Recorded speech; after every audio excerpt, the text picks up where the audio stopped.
Hey, what's up mga kamaster? Unit natin is XB Suzuki mga kamaster. So, magpapalit tayo dito ng fuel pump motor mga kamaster. Kasi, ang concern nito is engine won't start mga kamaster. Sometimes, engine won't start mga kamaster, no? Motor mga kamaster. So, bago natin palitan yun is bunutin muna natin yung or tanggalin yung fuel pump relay mga kamaster para maiwasan natin yung unsaddle starting and para ma-release natin yung fuel sa lines niyan mga kamaster, no? So i-start natin and then hintay natin mamatay, so goods na yung mga kamaster, no?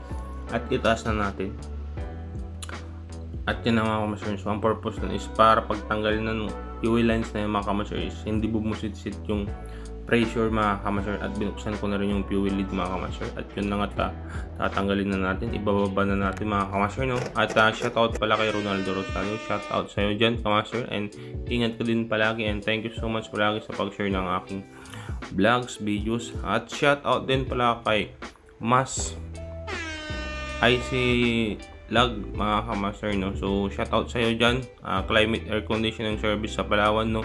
So katrabaho ko dati ito mga kamaster, no? At umuwi na siya at may sarili na siyang shop dyan sa Palawan, no? So PM nyo lang siya mga kamaster kung may problema yung air condition yung master. So isa din yan sa mga kamaster, no? So pagkakatiwalaan at quality gumawa dyan sa Palawan, no? So legit yan mga kamaster, si Mas ay silag kamaster, shout out yung gang. At yan na mga kamaster, so tinanggal na natin tong kung nakikita yun is floater ng mga kamaster, no? Fuel gauge label yan mga kamaster, no? Dyan yun nakikita yung full, empty at middle, no? So yan yung nakikita nyo dun kung may gas pa ba kayo o wala na. So yan mga kamaster, no? At unti-unti na natin binabaklas.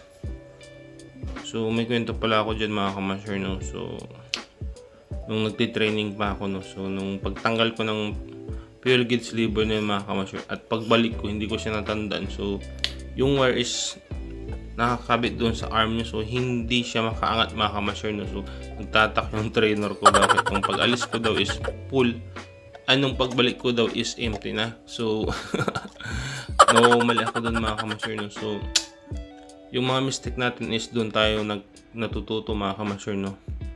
So at yan na mga kamaster, no? At natanggal na natin mga kamaster.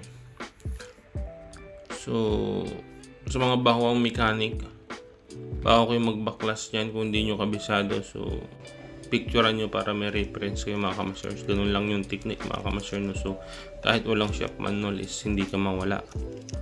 So yun yung mga ginagawa ko ngayon kasi iba-iba yung hinahawa kong unit dito mga kamaster, no? So assorted mga kamaster yung mga unit namin dito, kumbaga multi-brand kami dito mga kamaster, no? So may truck, may maliliit, may Toyota, Suzuki, basta lahat ng Japanese cars pumapasok dito, kahit ngayon European car, BMW, Mercedes, no? So pati mga truck, Hino, Mitsubishi, Isuzu mga kamaster, no? At kung ano-ano pa. So kailangan mo talaga ng picture para hindi ka mawala, no? At yan na nga unti-unti nating nabubuo mga kamaster. So yun na lesson learned ko mga kamaster, no? Yung nagkamali ako, no? So kasi ang mekaniko kasi mga kamaster is habang tumatagal yan is gumagaling mga kamaster, kasi sa mga na-experience niya, no? So ganun lang yung mga kamaster, no? So mga aspiring mechanic dyan, no?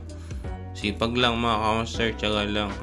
Kung nasa Pinas ka man, nag-OJT ka, so dumaan ako lahat sa mga ganyan OJT training, utos-utosan, tapos ngayon diba, hindi na utosan, ako na yung nag-uutos. Joke lang. At yan na nga mga kamaster, at tapos na natin, no? So yung palang fuel pa mga kamaster, yan yung nagpapump dun sa gasolina mo papunta dun sa makina. Yan yung nasa likod ng sasakyan.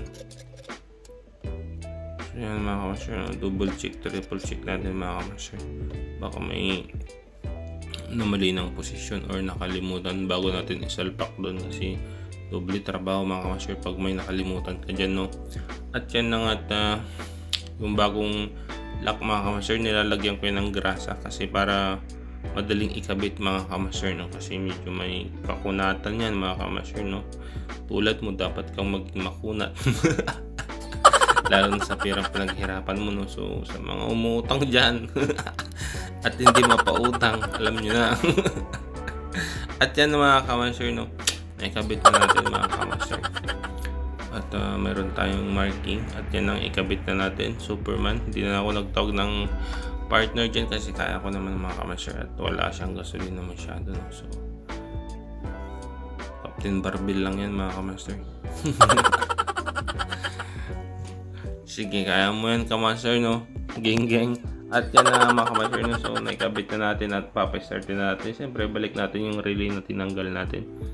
Yan, ikabit na natin at papa-start din natin mga kamasar. So bago natin pala pa-start yung bagong palit na fuel pump is tatlong beses mo siyang switch on off para mag-bleed yung pump niya mga kamasar, no? Mapuno yung linya niya kasi kanina inalis natin yun, no? Para one click na lang sa start yun at start na. So pagkatapos is iangat natin, double check natin yung mga tinanggal nating hose, baka may mga leak. Yan, so far wala naman mga kamasher. So all goods in the hood, ika nga, no? All goods in the hood, hindi naman hood yan, all goods in the under hood. Mali pa rin hood. At yan mga kamasher, no? So tapos na tayo dyan, no? At tapos na naman natin isang unit mga kamasher, no?